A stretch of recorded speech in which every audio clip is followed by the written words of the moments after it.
Por ahí un perrito, es medio elegante, que mi perrita se murió la semana pasada.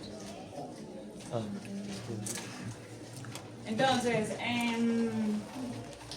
ya habíamos hablado de que la membrana plasmática tenía iones en la parte interna y en la parte externa. Y efectivamente eso es lo que va a hacer que las cargas cambien. ¿Por qué? Porque habíamos dicho que necesitábamos o se requería de un estímulo, ¿cierto? Siempre va a haber un estímulo inicial que puede ser un estímulo dependiendo de la neurona en la que se está efectuando el cambio. Pero la sustancia química del neurotransmisor es el que realmente nos va a dar la información de si la sinapsis va a ser excitatoria o inhibitoria. ¿Sí? ¿Por qué? Porque vamos a ver que hay neurotransmisores excitadores y neurotransmisores inhibidores.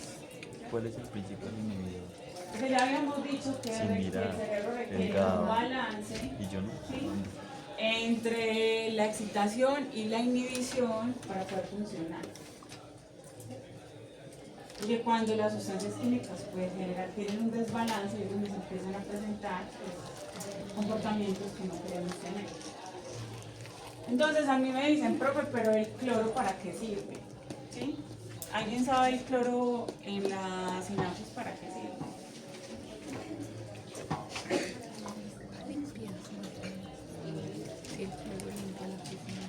Bueno, lo que pasa es que el cloro realmente lo que va a hacer es participar en la sinapsis inhibitoria. Entonces, ¿por qué en anterior no colocamos el cloro como participante? Porque estamos hablando de una sinapsis excitatoria, ¿sí? Pero cuando la sustancia química inhibitoria entra a participar el cloro, que es el que es negativo, ¿sí? ¿Para qué? Para que la información se detenga, es decir, para que la sinapsis se detenga y sea una inhibición en vez de una excitación. ¿Sí? Claro, está ahí.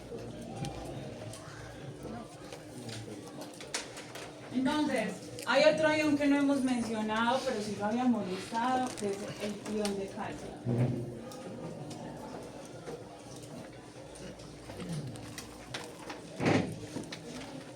El calcio es un ion positivo que también lo vamos a encontrar extracelular.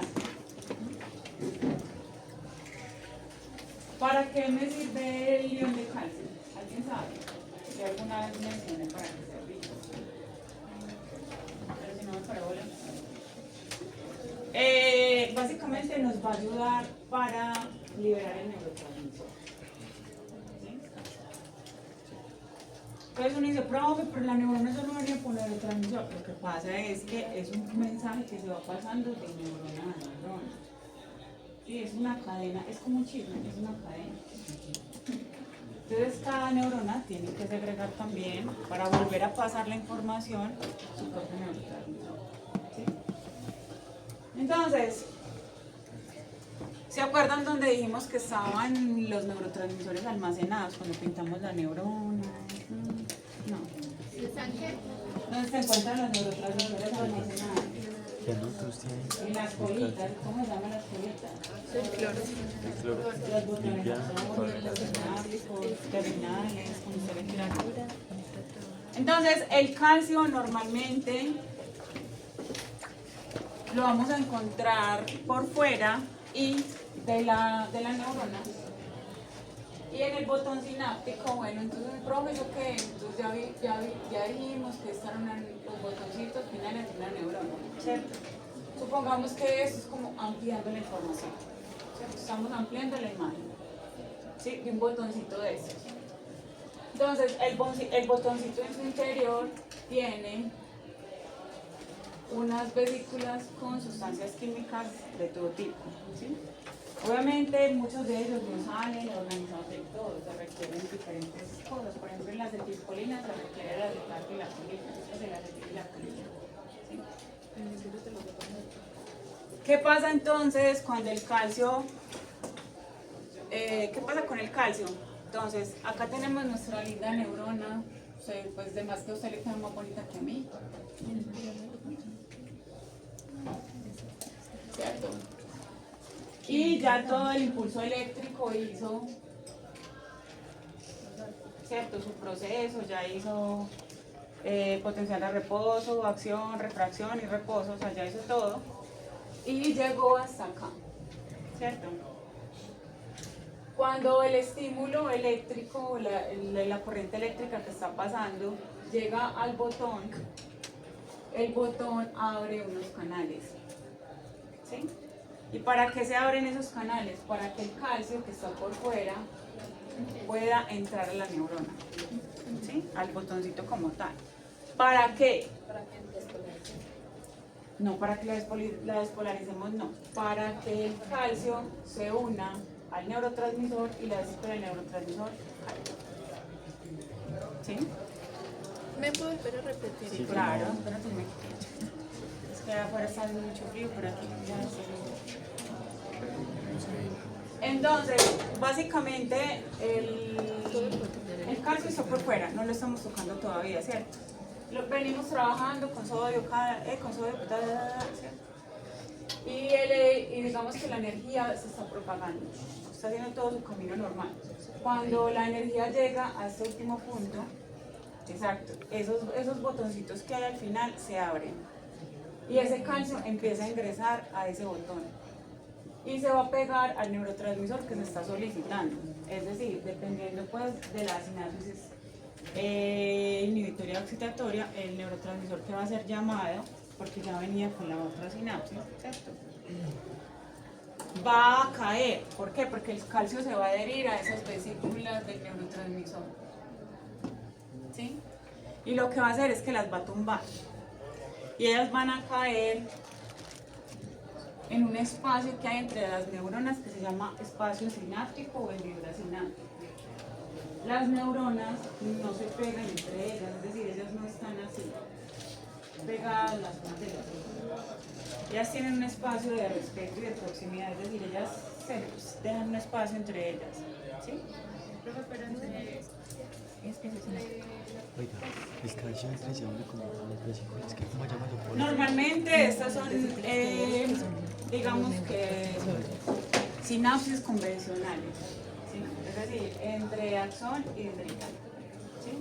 Porque para una sinapsis normal, igual ahorita vamos a ver los tipos de sinapsis que hay, se requiere, para una sinapsis convencional se requiere una neurona presináptica y una neurona postsináptica.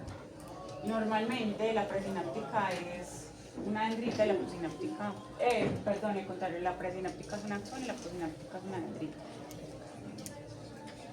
¿Eso qué quiere decir en palabras cristianas? Que básicamente nosotros tenemos un botón terminal de un axón, ¿sí? Y digamos que la estructura o una patica de una dendrita, ¿cierto? Una conexión con una dendrita, que ya vimos que es una rama, es una ramita, ¿sí? Cuando hay una sinapsis, que ahorita vamos a hablar un poquito de la sinapsis, o bueno, hablemos de esa vaina de una vez. Para una sinapsis se requiere varias cosas. Lo primero es una estructura presináptica, ¿sí? ¿Y cuál es la estructura presináptica? Pues normalmente el axón, porque es el que está antes de la conexión con la siguiente neurona, ¿cierto? Entonces este es antes de la comunicación. Y la estructura después de la comunicación sería la que está recibiendo, que es la dendrita, ¿sí? Entonces cuando uno le dice a una amiguita, te tengo un chisme, pues yo soy el axón y la mitad de la dendrita. Pero se requiere un espacio de respeto entre ellas dos que se llama hendidura sináptica. Hendidura sináptica. ¿Sí? Sí, se requiere una presináptica, una postsináptica y el espacio sináptico. Sí, es decir, una dendrita, un axón y un espacio. ¿Cómo es presináptica? Presináptica, postsináptica, porque es después, antes de la sinapsis, después y un espacio. Entonces, normalmente cuando el calcio está entrando en el botón de la neurona, ¿qué va a pasar con el neurotransmisor? El neurotransmisor va a caer aquí, ¿sí? En la hendidura. ¿Sí? ¿Qué pasa con la neurona posináptica? Resulta que ella tiene unos receptores específicos para ese neurotransmisor, que no estamos diciendo ninguno en general. ¿Ella qué va a hacer? Va a recibir el estímulo que venía de esta neurona, ¿sí? Más el neurotransmisor que cayó en la hendidura. ¿Sí? Entonces, cuando la neurona posináptica recibe ambas, sigue realizando la misma comunicación hacia otra neurona, el mismo proceso hacia la siguiente neurona. Normalmente, la neurona presináptica tiene un proceso que se llama recaptación.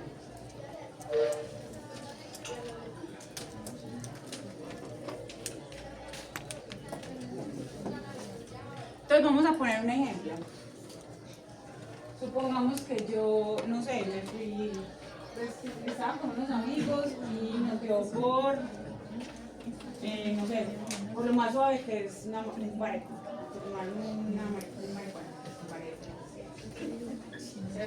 pero ya ustedes es buena calidad, no es supermercado ni supermercado. Un proceso que se llama recaptación. Cuando yo fumo marihuana, se produce o aumenta una cantidad de un neurotransmisor que se llama dopamina.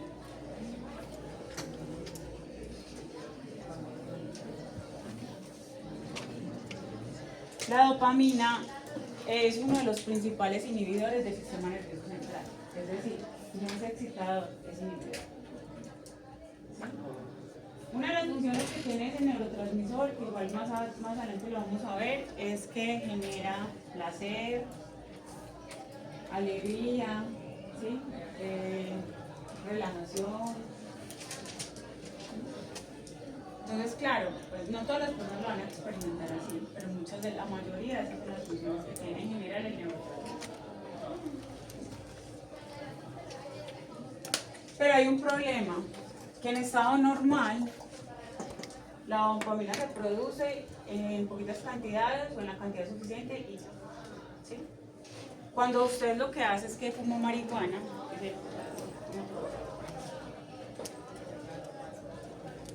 cuando usted fuma marihuana, lo que hace es que se genera, o la dopamina sale de la neurona presináptica e invade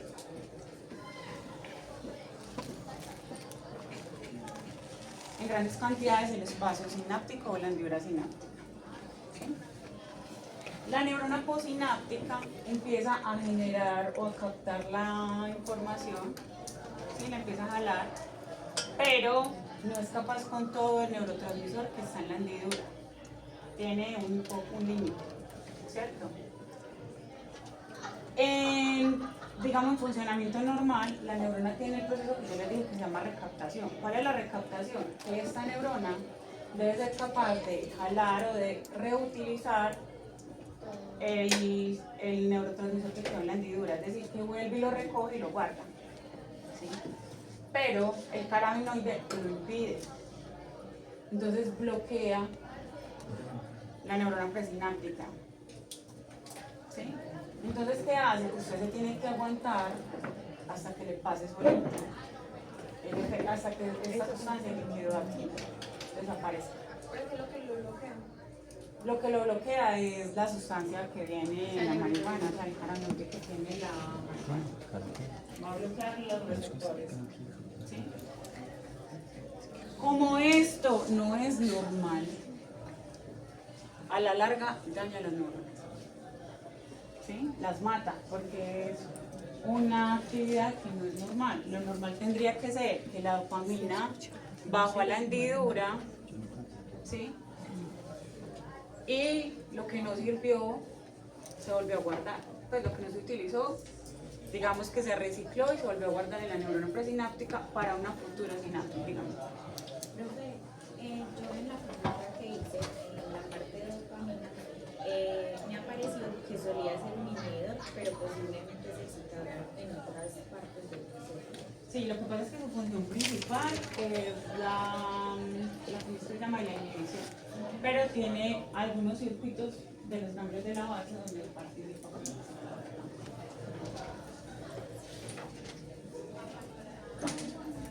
Sino que la dopamina tiene tiene varios tipos de receptores y según el receptor y la actividad casi todos tienen diferentes receptores, pero una función general.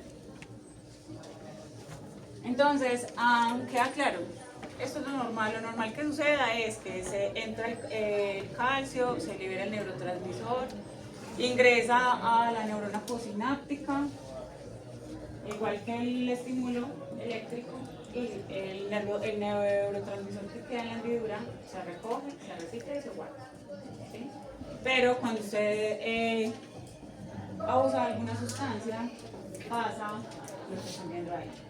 Lo mismo pasa con otras drogas, solo que los neurotransmisores son diferentes, pero la dopamina siempre va a estar ahí, porque la dopamina es la que genera la adicción al elemento. Por ejemplo, cuando es con aguardiente o con alcohol, con cerveza, con lo que sea, se pasa el mismo problema, pero con un neurotransmisor que se llama GABA. ¿Sí?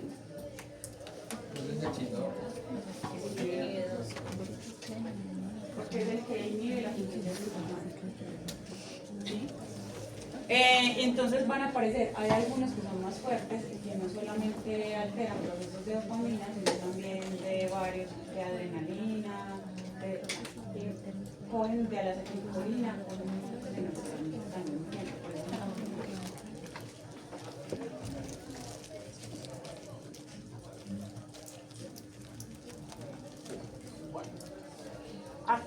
Claras aquí, ¿sí? Cómo debería ser el proceso de la comunicación entre ellas.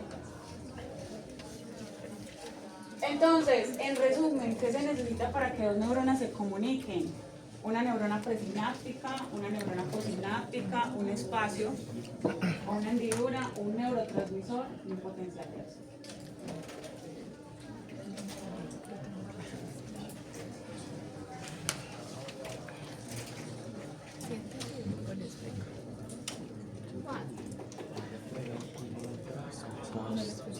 Cuando entra al post, hay que parar después. Sí, cuando entra la neurona posináptica se recicla. Entonces acá hay Ellos una tienen la animación capacidad de de cómo se da el Pero esas son proceso. las pre. Esas son las pre.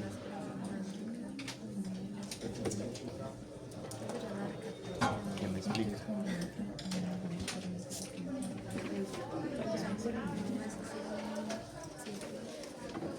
Entonces vamos a encontrar que existen varios tipos de neuronas. De sinapsis. Entonces, la axosomática, que básicamente es la unión entre un axón y un cuerpo. La unión entre un axón y un cuerpo. Se llama axosomática. Porque el cuerpo también se llama soma. Entonces, es la unión entre un axón y un cuerpo de una neurona.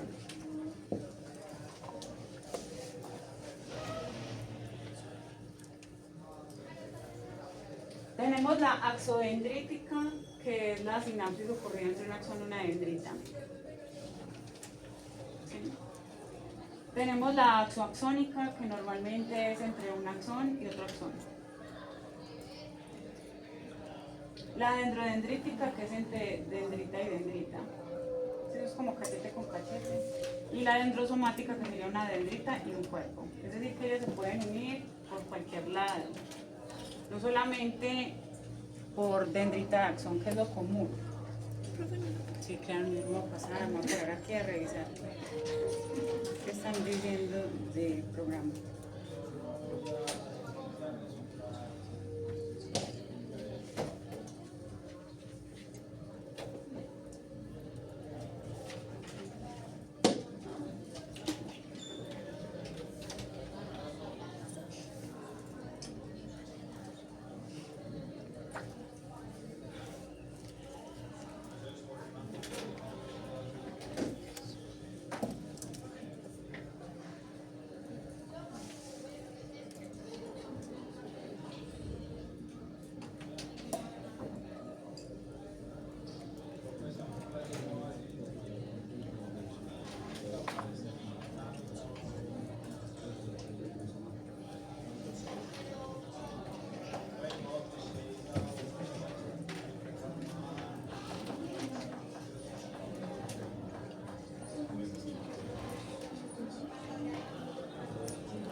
¿Alguna duda hasta acá?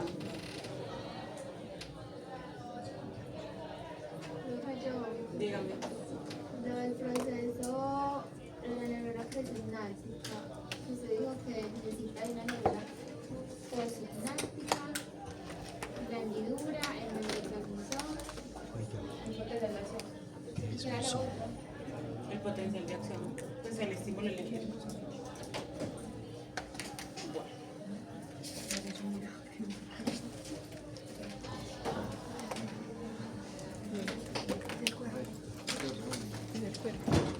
El cuerpo de los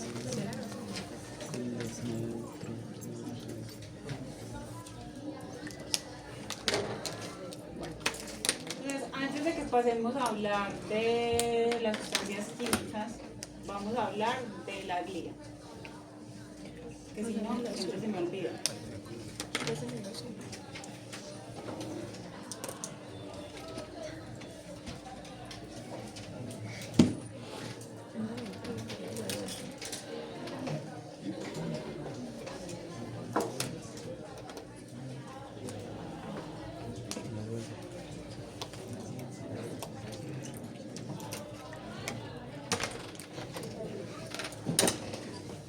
Entonces, vamos a hablar del tejido glial, antes de que pasemos a hablar de neurotransmisores.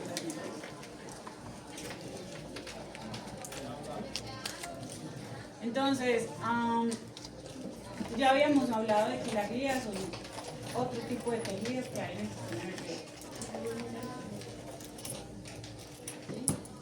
¿Alguien sabe qué otro tipo de tejido hay? ¿Cómo se llama? Vale.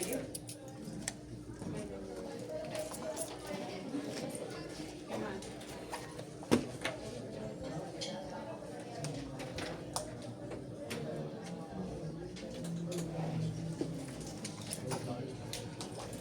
Muy bien, los astrocitos, los oligodendrocitos, la microglía.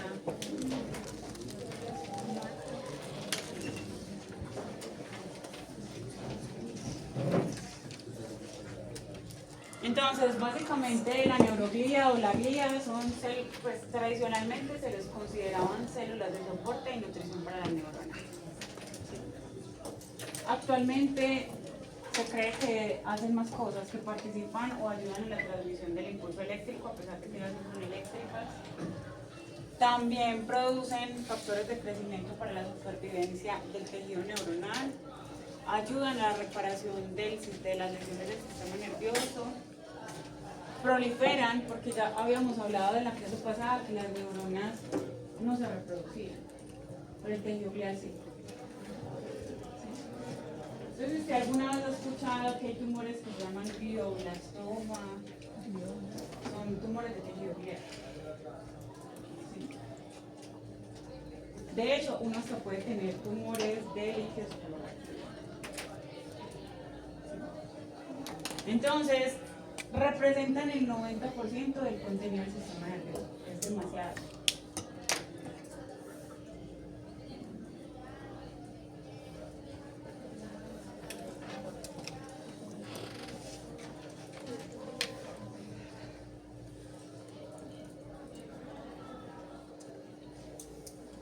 Es increíble que si las neuronas son tan poquitas a comparación, pues hagan tantas cosas.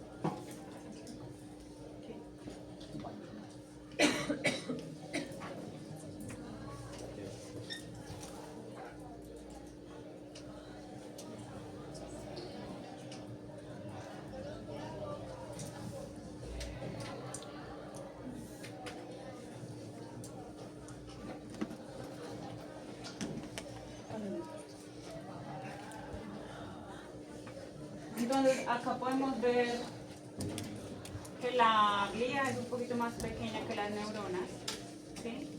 Pero la superan de 5 a 10 veces. La glía es mucho más pequeña, esto es de histología, es mucho más pequeña que las neuronas. Las glías son chiquiticas y las neuronas son más grandes.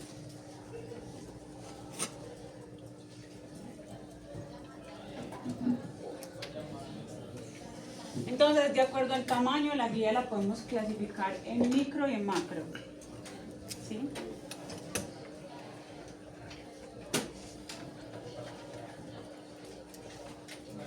La micro es una sola, pero la macro se divide en oligodendrocito, en célula tendinaria, en célula de Schwann, en célula satelital o célula ganglionar.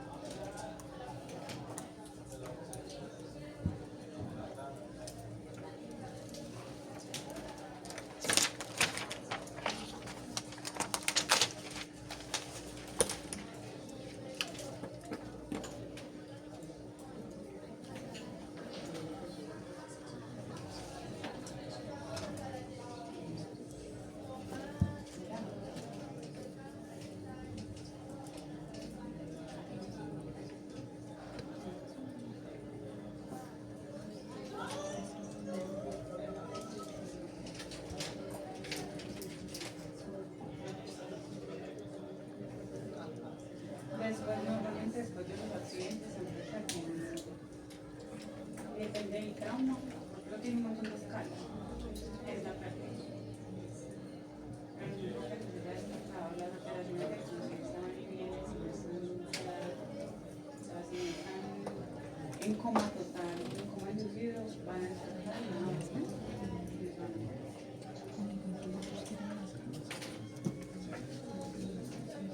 Entonces, vamos a empezar con las más pequeñitas, que son las micro. O si yo veo por dónde empecé yo. Sí, por la micro.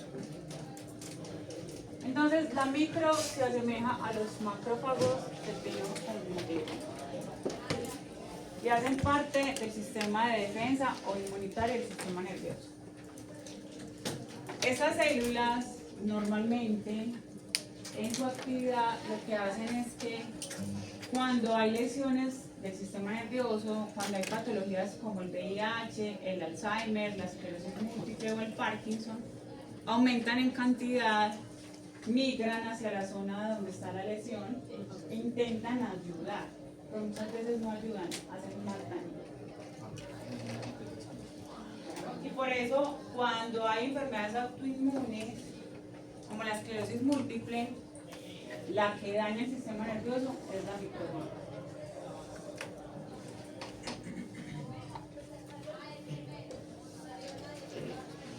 Una de las funciones de ellas es comerse el tejido dañado, fagocitarlo y desecharlo, ¿cierto? Pero muchas veces ataca el sistema nervioso sin una condición neurológica aparente. Ya ahí es donde se da la esclerosis.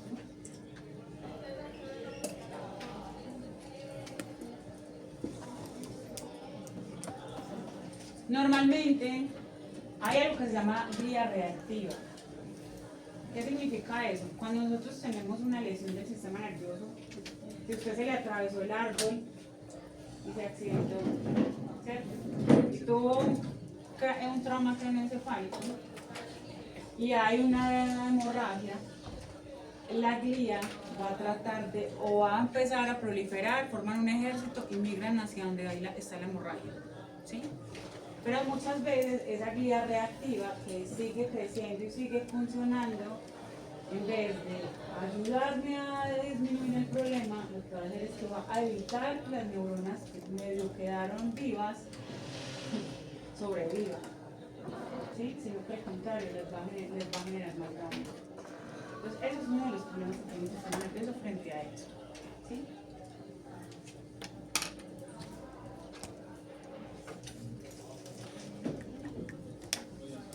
En condiciones normales, el tejido, por ejemplo, si se detecta que hay un tumor, la glía va a migrar hacia ese tumor intentando desalojarlo.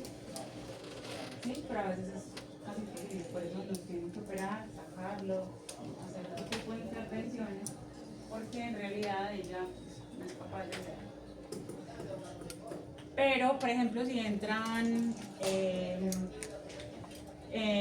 virus o bacterias, sí va a tratar de atacar ese virus, pero necesariamente nos van a tener que poner antibióticos. ¿Sí? Si es en el caso de que sea una infección, nos van a tener que poner antibióticos.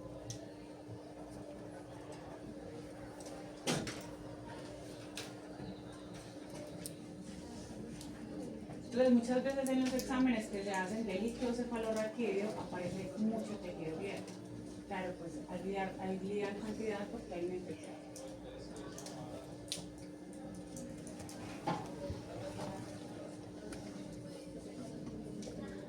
¿Cómo se inflama el cerebro? El cerebro es como cuando usted se cae y se corre una rodilla, se le inflama la rodilla. Si tú tienes una infección, si tú tienes cualquier cosa, eso te lo va a inflamar. Si tú tienes el golpe muy grande, se va a inflamar.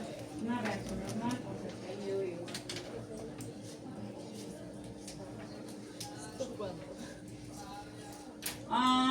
También, cuando usted come carne mal cocida y aparece la cisticercosis, pues la cisticercosis es un gusano que se come el tejido. También la glía va a intentar matar el gusano, pero pues es imposible. Realmente va a tratar de capturarlo, ¿sí? Pero usted ya de comer la carne mal cocida y el gusano se le va a empezar a comer su cerebro.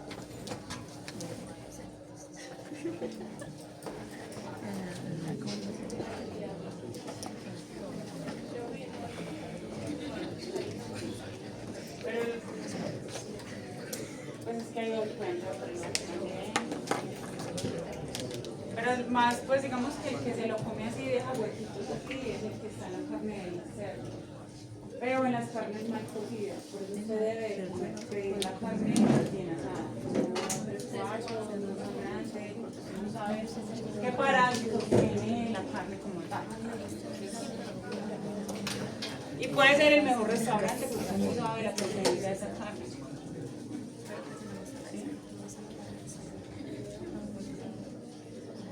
Aquí se han visto muchas cosas.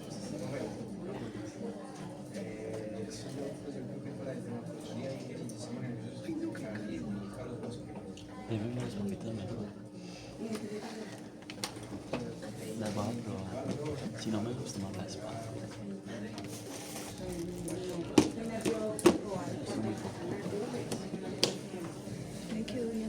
A no ser que usted tenga algo ahí. A no ser que tenga una enfermedad. Él asume que tú tienes dos ojos y que por los dos puedes ver, por eso tienes dos cortezas occidentales. Cuando lleguemos ahí, las van a los Los astrocitos, que son células de sostén, vienen en dos presentaciones, astrocito fibroso y astrocito protoplasmático.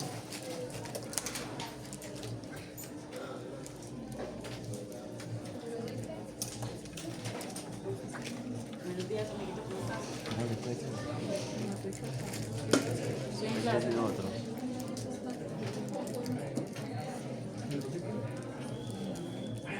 Gracias a Dios, no. Sí, protoplasmático. Tiene agua que me regale. Pero ya igual van a ver, enseguida salen la descripción de cada uno.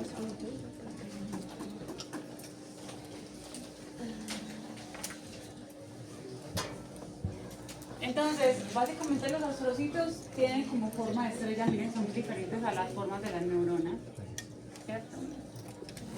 Están presentes en todo el sistema nervioso, en médula espinal, pero no en el sistema nervioso periférico. El sistema nervioso periférico tiene un equivalente que se llama tejido celular ganglionar. ¿Sí? O satelital también. Estos astrocitos son muy importantes. Cada uno cumple pues unas funciones diferentes, ya las vamos a mirar y las vamos a ubicar también en tejidos distintos. Entonces, el astrocito fibroso lo voy a ubicar en la sustancia blanca y el astrocito protoplasmático generalmente en la sustancia gris.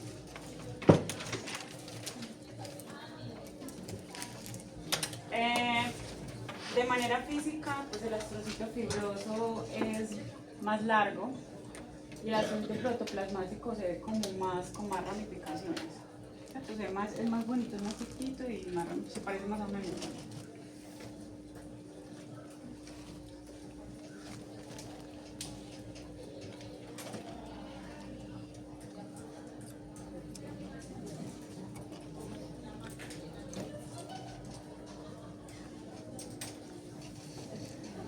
Otras diferencias entre ellos es que el el astrocito básicamente fibroso es un astrocito de sostén. ¿Qué quiere decir eso? Que genera como una valla que sostiene todo lo que es el tejido neuronal o las redes neuronales, ¿cierto? Es como si fuera una valla que no permita que se salga de ahí ni los iones de calcio, ni que hayan fugas de neurotransmisores. Es decir, es como, ustedes han visto las redes neuronales, es una red completa de tejido. El astrocito lo que va a hacer, el astrocito fibroso, es darle función a ese tejido. ¿Sí? Y también sirve como una barrera eléctrica. ¿Sí? ¿Para qué? Para que no hayan fugas de neurotransmisores ni tampoco de calcio, por ejemplo. Profe, la sustancia negra no tiene participación en el... No, amor, porque la sustancia negra es una cosita chiquitica que no tiene nada que ver aquí.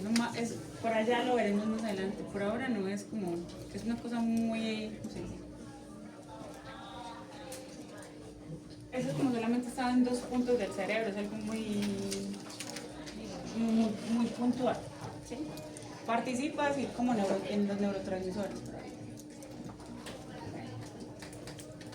El astrocito protoplasmático es un astrocito que permite formar una barrera que se llama barrera hematoencefálica, que es una barrera de defensa en contra de cosas que vienen de afuera, supuestamente. Hematoencefálica, es decir, entre la sangre y el cerebro. Por eso es que los medicamentos que son para el sistema nervioso deben de colocar o que son fuertes para el sistema nervioso que colocan directamente. Por eso hay medicamentos, por ejemplo, lo que tiene que ver con los medicamentos para el parto, que colocan directamente en el sistema. El que es para inducir el parto y el que es para quitar el dolor. Necesito algo para tomar. Esa barrera lo que hace es que se protege el cerebro de lo que entra por la sangre. Por eso es que usted normalmente, si usted le sacan sangre de una vena, eso a usted no le va a determinar si usted tiene una enfermedad del cerebro en el cerebro. Sí, eso le determina si usted tiene, no sé, problemas de tiroides, pero eso viene en el cerebro, sí, el cerebro. Pero si el problema realmente es de la estructura del sistema nervioso, hay que sacar líquidos para una vez o hacer imagen. No hay que un TAC, aunque no me gusta el TAC, yo prefiero la resonancia. Muy fácil. Pero el TAC, la tomografía, la tomografía, pero normalmente la EPS manda la tomografía. ¿Será capaz de comer eso solo? La resonancia requiere la resonancia, porque una del resonador trabaja con imágenes. En cambio, la de esta trabaja como trabaja con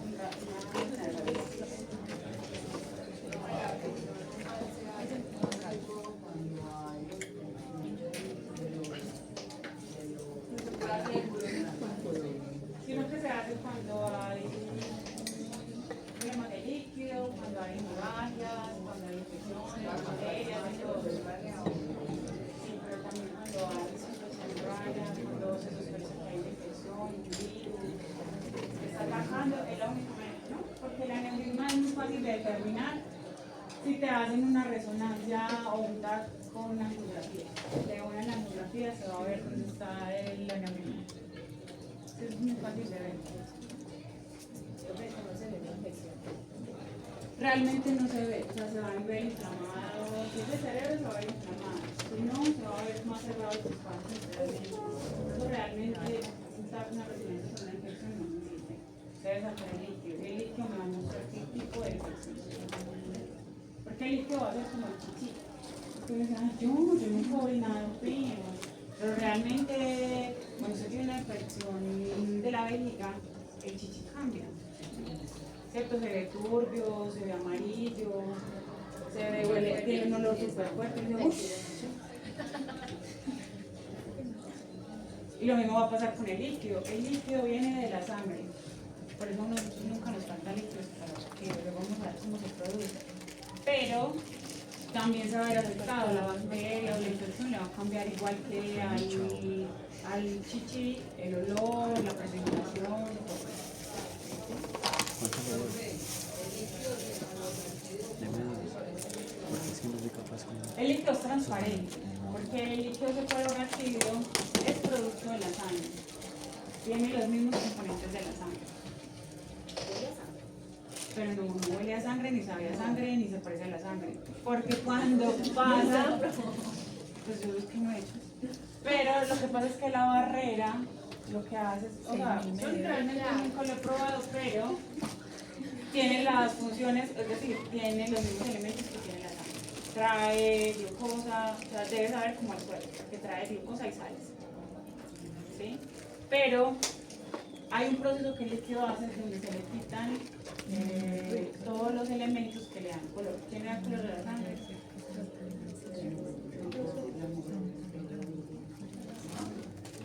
Le quitan todo lo que le da color a la sangre y lo que le da peso a la sangre. ¿Sí?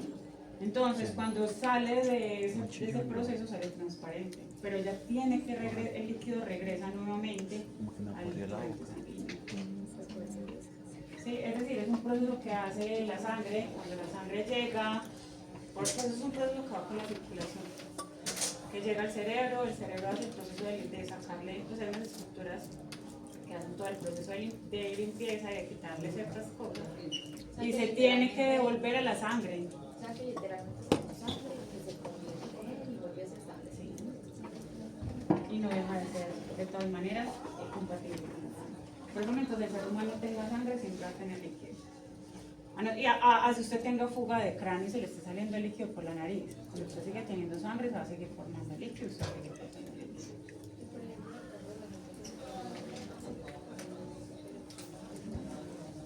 Pues igual se sigue produciendo, se sigue teniendo la sangre. El problema es la calidad.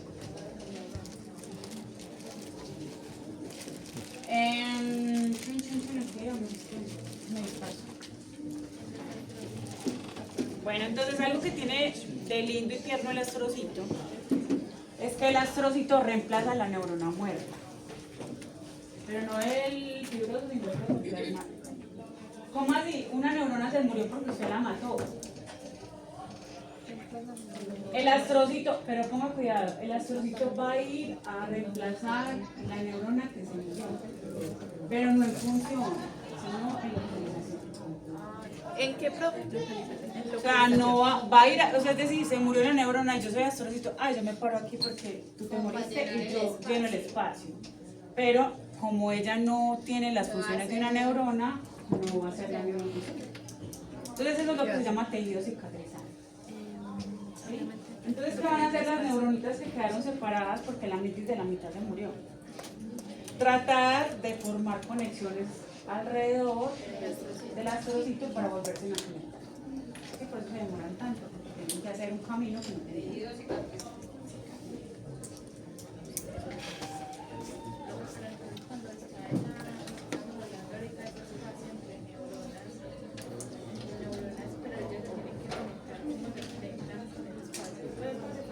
Es que el espacio es obligatorio. Porque es un espacio como el respeto, es como cuando a uno le gusta que le Ahorita con la frente y no con las neuronas que rodean las se rodean. Y entre ellas mismas las mismas neuronas se van a generar conexiones. Y no me refiero a que estén pegaditas, sino que vuelven entre ellas la pasan.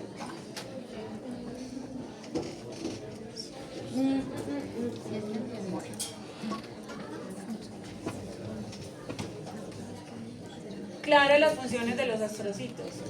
¿Sí? Uno no sabía que existían tantas cosas allá. Existe el oligodendrocito. ¿Alguien sabe para qué existe el oligodendrocito? Sirven para producir mielina.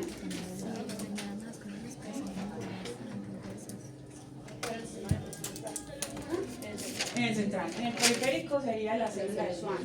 Muy bien. Si yo observo, pues, bueno, las imágenes, porque ver una acción de la guerra es muy compleja. Ya les vuelvo a poner la información. El oligodendrocito siempre está adherido al axón. ¿Sí? Es decir, que cada vainita de mielina tiene su oligodendrocito.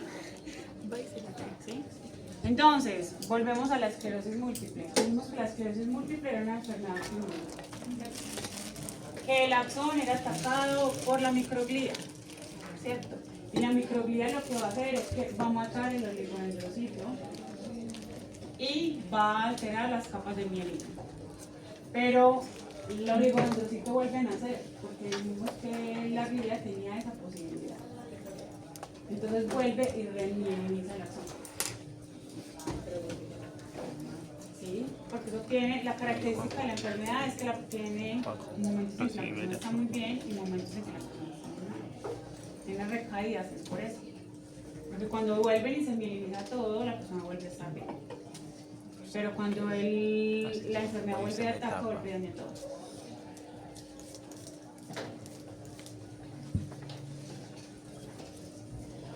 Afortunadamente esa es una de las enfermedades neurológicas que en este momento puede ser tratada con medicamentos.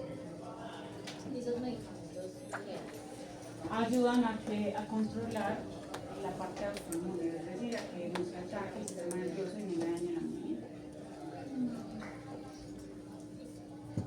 Y vamos a ver que hay muchas enfermedades que tienen control con medicamentos, pero el medicamento va a llegar hasta un punto nada más. ¿Sí? Porque cuando la enfermedad es progresiva, pues el medicamento en un punto ya no va a hacer nada. Claro, porque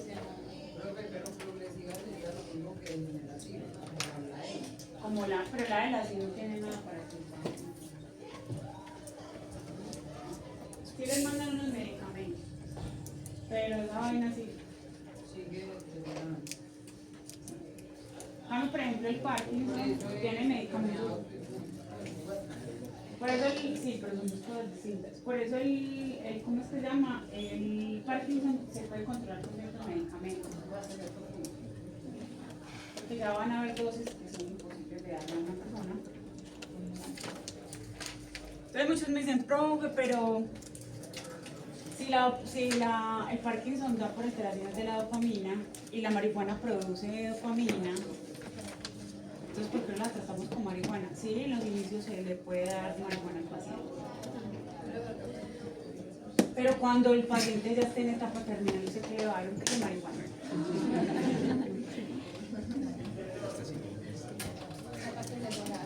Ya lo que lo mata por sobredosis.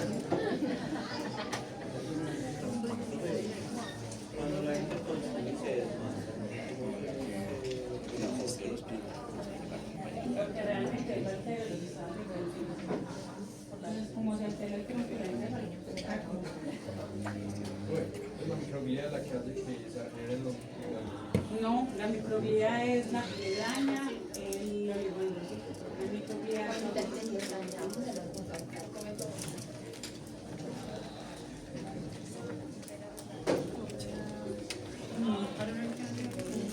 Profe, prenda el aire. voy a prenderlo un momentito, pero un momentico porque si no me quedo sin voz y todavía. Ay, qué pena. Ahorita no me estoy muy dando nada.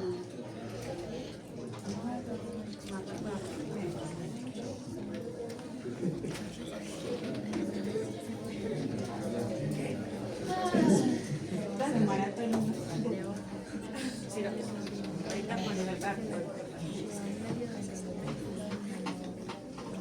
Bueno, hasta acá vamos bien, claro.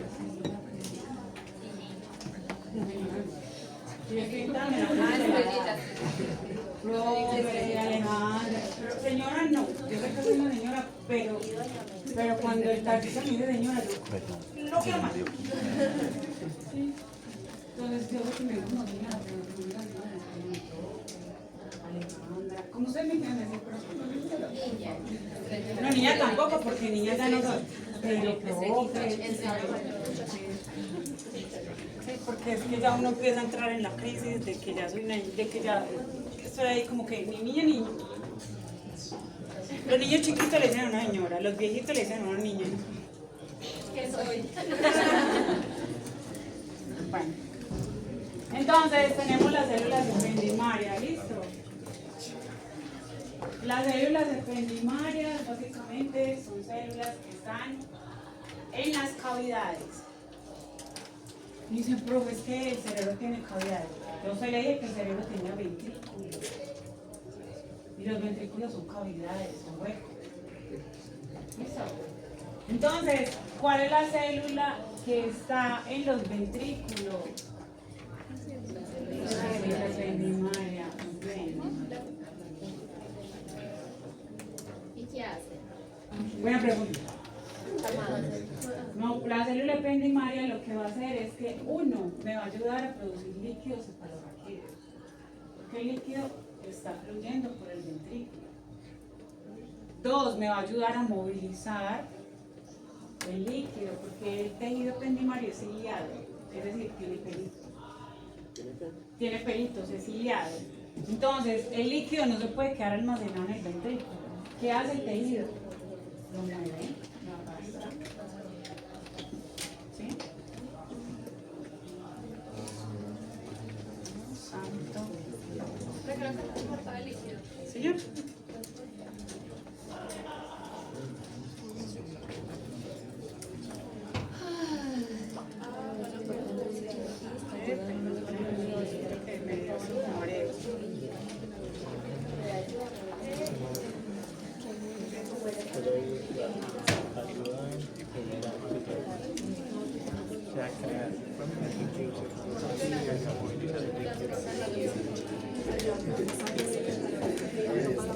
Bueno, entonces se mueve, listo.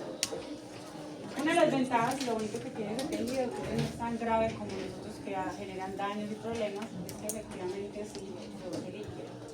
No todo, solamente un porcentaje, porque luego vamos a ver que ese líquido, la mayor parte de ese líquido lo genera otra estructura. Pero yo sí que lo prendo, es que si me voy para allá, es que no se pone de aire, no se escucha nada. Pero lo que va a hacer en su bonita anatomía es movilizarlo todo, ¿cierto? No permitir que se estanque, sino que fluya por todo el sistema nervioso. ¿Sí?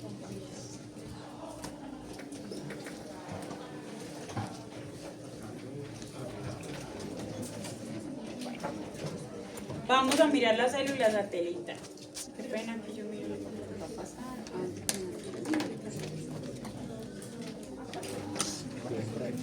Entonces, las células satelitales. Básicamente una célula satelital hace la misma función de los astrocitos, pero a nivel del sistema nervioso periférico. ¿Qué eran los astrocitos? Los astrocitos sostenían el tejido, ¿cierto? Entonces, son equivalentes al astrocito y lo que hacen es que están muy pendientes como del microambiente de los ganglios del sistema nervioso periférico. Luego vamos a ver que es de la médula espinal, tienen unos ganglios donde salen los nervios y deben de tener también pues, sus estructuras de control.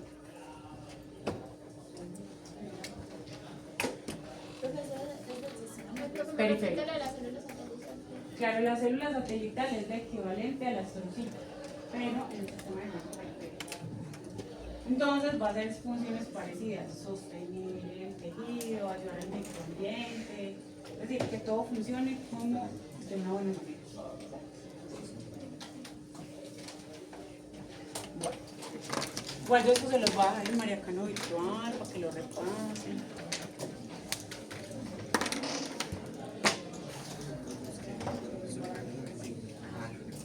Entonces, muy importante. Sistema nervioso periférico, célula satelital y célula de Schwann. Sistema nervioso central, oligodendrocito, astrocito, microglía y célula pendimaria.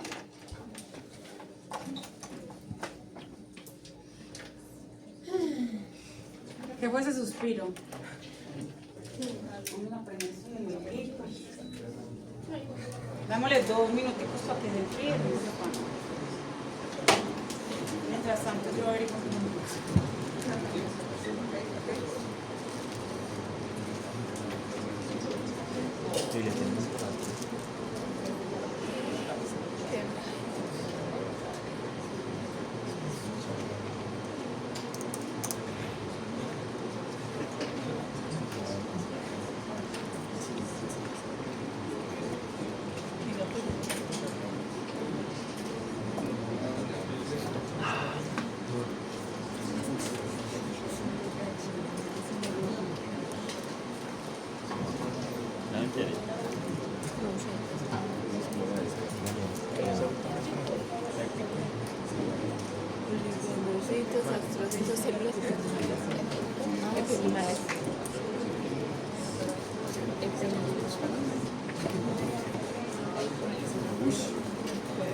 Usted sí recuerda que ella me invitó porque no me la iba a cobrar a mí.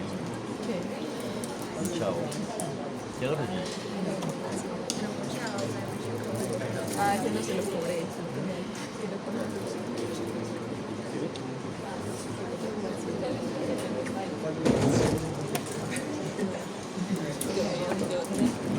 No, hasta me pegan perro. Dale, ¿no? Aquí la cama. Y se va, y se va. Le di la- Ah, bro.